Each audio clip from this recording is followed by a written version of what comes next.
ಅಯೋಧ್ಯೆಯ ರಾಮ ಮಂದಿರದಲ್ಲಿ ಭಕ್ತರು ನೀಡಿದ ದೇಣಿಗೆಗಳಿಗೆ ಸಂಬಂಧಿಸಿದಂತೆ ದೊಡ್ಡ ಹಗರಣ ಬೆಳಕಿಗೆ ಬಂದಿದೆ. ಈ ಪ್ರಕರಣದಲ್ಲಿ ದೇವಾಲಯದ ಟ್ರಸ್ಟ್ ವಿರುದ್ಧ ಯಾವುದೇ ಅಂತಿಮ ಆರೋಪ ಸಾಬೀತಾಗಿಲ್ಲ.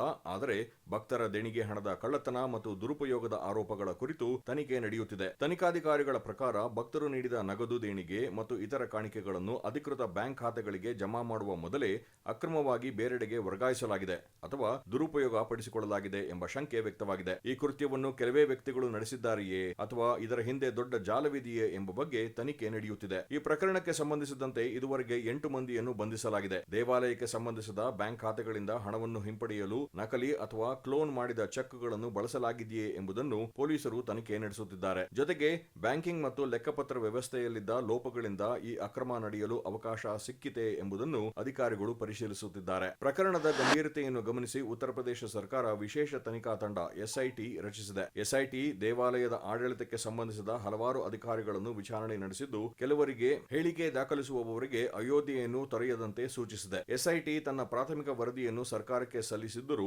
ಅದರ ವಿವರಗಳನ್ನು ಇನ್ನೂ ಬಹಿರಂಗಪಡಿಸಲಾಗಿಲ್ಲ. ಆಪಾದಿತ ಅಕ್ರಮಗಳು ಒಂದೆರಡು ಘಟನೆಗಳಿಗೆ ಮಾತ್ರ ಸೀಮಿತವಾಗಿರದೆ ದೀರ್ಘಕಾಲದಿಂದ ನಡೆದಿರಬಹುದೇ ಎಂಬ ಬಗ್ಗೆಯೂ ತನಿಖೆ ನಡೆಯುತ್ತಿದೆ. ದೇಣಿಗೆಗಳ ಲೆಕ್ಕಪತ್ರವನ್ನು ಸರಿಯಾಗಿ ನಿರ್ವಹಿಸಲಾಗಿತ್ತೇ ಹಾಗೂ ಯಾವುದೇ ನಿರ್ಲಕ್ಷ್ಯ ಅಥವಾ ಸಂಚು ನಡೆದಿತ್ತೇ ಎಂಬ ದೃಷ್ಟಿಯಿಂದ ಬ್ಯಾಂಕ್ ಅಧಿಕಾರಿಗಳ ಪಾತ್ರವನ್ನು ಪರಿಶೀಲಿಸಲಾಗುತ್ತಿದೆ. ರಾಮ ಮಂದಿರವು ದೇಶದ ಅತ್ಯಂತ ಮಹತ್ವದ ಧಾರ್ಮಿಕ ಮತ್ತು ರಾಷ್ಟ್ರೀಯ ಯೋಜನೆಗಳಲ್ಲಿ ಒಂದಾಗಿರುವುದರಿಂದ ಈ ಹಗರಣ ರಾಜಕೀಯ ಮಹತ್ವವನ್ನು ಪಡೆದುಕೊಂಡಿದೆ. ವಿರೋಧ ಪಕ್ಷಗಳು ಸಂಪೂರ್ಣ ಪಾರದರ್ಶಕ ತನಿಖೆ ಮತ್ತು ಹೊಣೆಗಾರಿಕೆಯನ್ನು ಒತ್ತಾಯಿಸಿವೆ. ಮತ್ತೊಂದೆಡೆ ದೇವಾಲಯದ ಟ್ರಸ್ಟ್ ತನಿಖೆಗೆ ಸಂಪೂರ್ಣ ಸಹಕಾರ ನೀಡುತ್ತಿದೆ ಎಂದು ತಿಳಿಸಿದ್ದು, ಭಕ್ತರ ದೇಣಿಗೆಗಳು ಸುರಕ್ಷಿತವಾಗಿವೆ ಎಂಬ ಭರವಸೆ ನೀಡಿದೆ. ಈ ನಡುವೆ ಟ್ರಸ್ಟ್ನ ಪ್ರಧಾನ ಕಾರ್ಯದರ್ಶಿ ಚಂಪತ್ ರಾಯ್ ಮತ್ತು ಟ್ರಸ್ಟಿ ಅನಿಲ್ ಮಿಶ್ರಾ ರಾಜೀನಾಮೆ ನೀಡಿರುವುದನ್ನು ಟ್ರಸ್ಟ್ ದೃಢಪಡಿಸಿದೆ. ಆದರೆ ಈ ರಾಜೀನಾಮೆಗಳು ನ್ಯಾಯಸಮ್ಮತ ಮತ್ತು ನಿಷ್ಪಕ್ಷಪಾತ ತನಿಖೆಗೆ ಅನುಕೂಲವಾಗಲೆಂದು ನೀಡಲಾಗಿದೆ ಹೊರತು ತಪ್ಪು ಒಪ್ಪಿಕೊಂಡಿರುವುದಲ್ಲ ಎಂದು ಟ್ರಸ್ಟ್ ಸ್ಪಷ್ಟಪಡಿಸಿದೆ. ಈ ಪ್ರಕರಣ ಇನ್ನೂ ತನಿಖೆಯ ಹಂತದಲ್ಲಿದೆ ಎಂಬುದನ್ನು ಗಮನಿಸಬೇಕು. ದೇವಾಲಯದ ಟ್ರಸ್ಟ್ ಹಣವನ್ನು ದುರುಪಯೋಗಪಡಿಸಿಕೊಂಡಿದೆ